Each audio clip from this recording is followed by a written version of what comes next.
Hello. Prior to entering upon the new year, I thought we might take a few minutes to discuss the statewide online education program.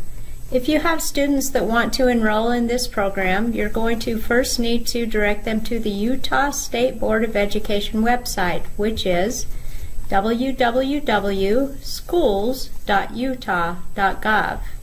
You're going to move to Departments, Programs, Statewide Online Education Program, and then you'll be at the program website.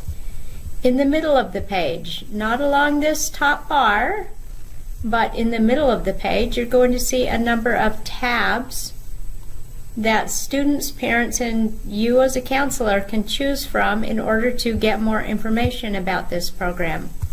In the case of enrollment, families or you are going to want to move to the Students and Parents tab. There, right below the word registration, we have a link to our online enrollment application, which is called SEATS. In order to enroll in this program, a student is going to have to form an account within SEATS or access an existing account. If the student is forming a new account, they're going to want to register. If the student has an existing account, they're going to need to log in. In order to register, the student forms a username and password. The account as a whole is centered around a student and a student email. That student record is connected to this user account, and in fact, each user needs to be using a distinct email. Any courses that the student is going to enroll in through the statewide online education program are considered part of enrollment within the primary school of enrollment. Any online courses are being taken to fulfill graduation requirements at the primary school of enrollment. The student is not considered to be regularly enrolled within any of our provider LEAs. Let's just move back to our Students and Parents page. We can see a list of our online course providers. All of these are LEAs, or school districts and charter schools. The student, as I said, is not regularly enrolled in any of these schools when they participate with those schools through the statewide online education program. All credit hours are accruing or being taken for the purpose of fulfilling graduation requirements at the primary school of enrollment. To the extent that a student withdraws from a school, exits a school, or obtains home release for those hours, the student is separating themselves from the primary school of enrollment that is the sole school that has power to recognize those credits for purposes of high school graduation.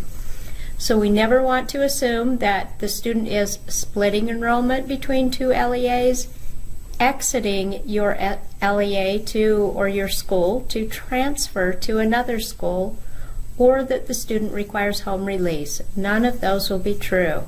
If you return to school in the fall and find that you have a student which has taken summer courses, simply make sure that these are reflected within their regular academic year enrollments.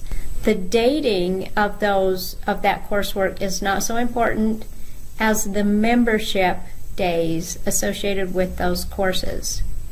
And you and your registrar will most likely be familiar with R 277-419 Section 6, which will allow you to incorporate or to translate credit associated with an online course into days membership for purposes of increasing membership consistent with enrollment in summer courses or any other courses that your student is enrolling in through an online provider. This is particularly important if the student is planning for an early graduation and because of that plans to exceed full-time enrollment within any particular school year.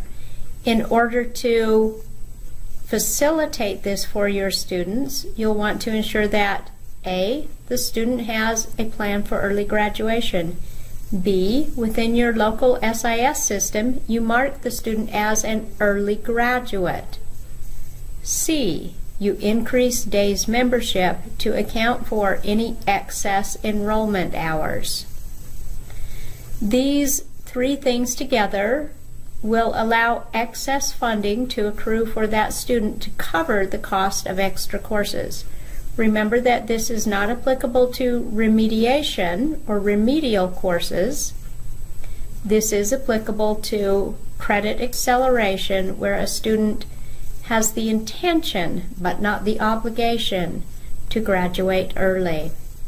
Also, be cognizant of the fact that when a student qualifies for special education services, those services are offered only at a primary school of enrollment. An IEP is held by a primary school of enrollment, and any changes to that IEP are managed by that primary school of enrollment. Whenever a student enrolls in an online course, that constitutes a change of environment, and that IEP should be immediately amended to provide for any accommodations that would need to be made for the student in an online environment. And that counselor will need to contact a special ed coordinator to make sure that an IEP is amended or updated accordingly. So keep these things in mind. Within 72 business hours of receiving notice that a student is enrolled in an online course, a counselor will need to forward a student's IEP or 504 accommodations to the online provider. That needs to be done by fax, and that information is provided in the notice of enrollment itself.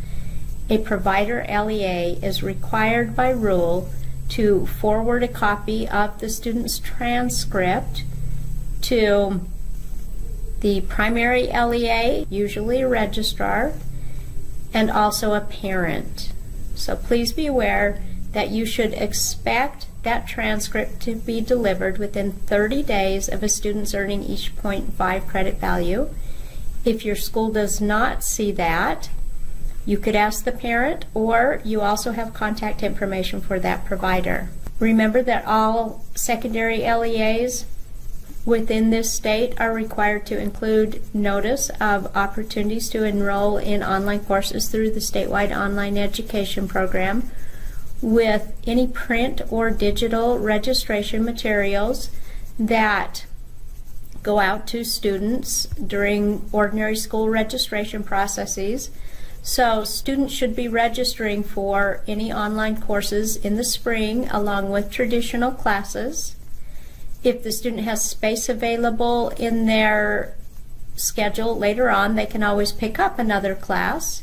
If they desire to drop a traditional class to make way for an online class, those students will have to adhere to ordinary drop deadlines, which are published by your LEA. Please note that this program is open to all students grades 6 through 12 enrolled in a secondary environment who wish to take high school level online coursework, which will lead to graduation credits. Students grades 6 to 8 will need to have an early graduation plan in place in order to allow for enrollment in advanced credits, high school level credits, such that these can be incorporated into the student's high school planning, because this program only offers those credits as these accrue towards high school graduation requirements. In order to register for the first time as a counselor, you'll click on Register. Just like a student, you'll form a username and password and use your school-based email. Here's what you'll see once you log into Seats as a counselor. To the extent that you'll need to download data, you'll visit the Report icon. Otherwise, you'll go to your counselor view.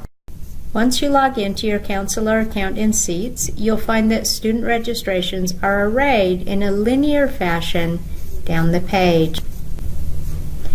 In order to edit any particular record, you'll need to click on the Edit icon, which is highlighted green. Then you can open each of those records one by one and review those. This course request was filed on 4/18/2018. Normally, the student's SSID would be listed in this record. The student is asked upon registration if they have an early graduation plan, an IEP, or a 504. If the student hasn't marked any of these, but you know that the student has one of these items, please go ahead and mark that. The primary thing to consider when determining whether to accept this enrollment request is whether this request is consistent with graduation planning. If you're going to reject the enrollment, make sure you choose a reason. In this case, we're going to approve the enrollment, mark it as SEOP consistent, and save. Thank you so much for your interest in this program and your efforts to assist your students.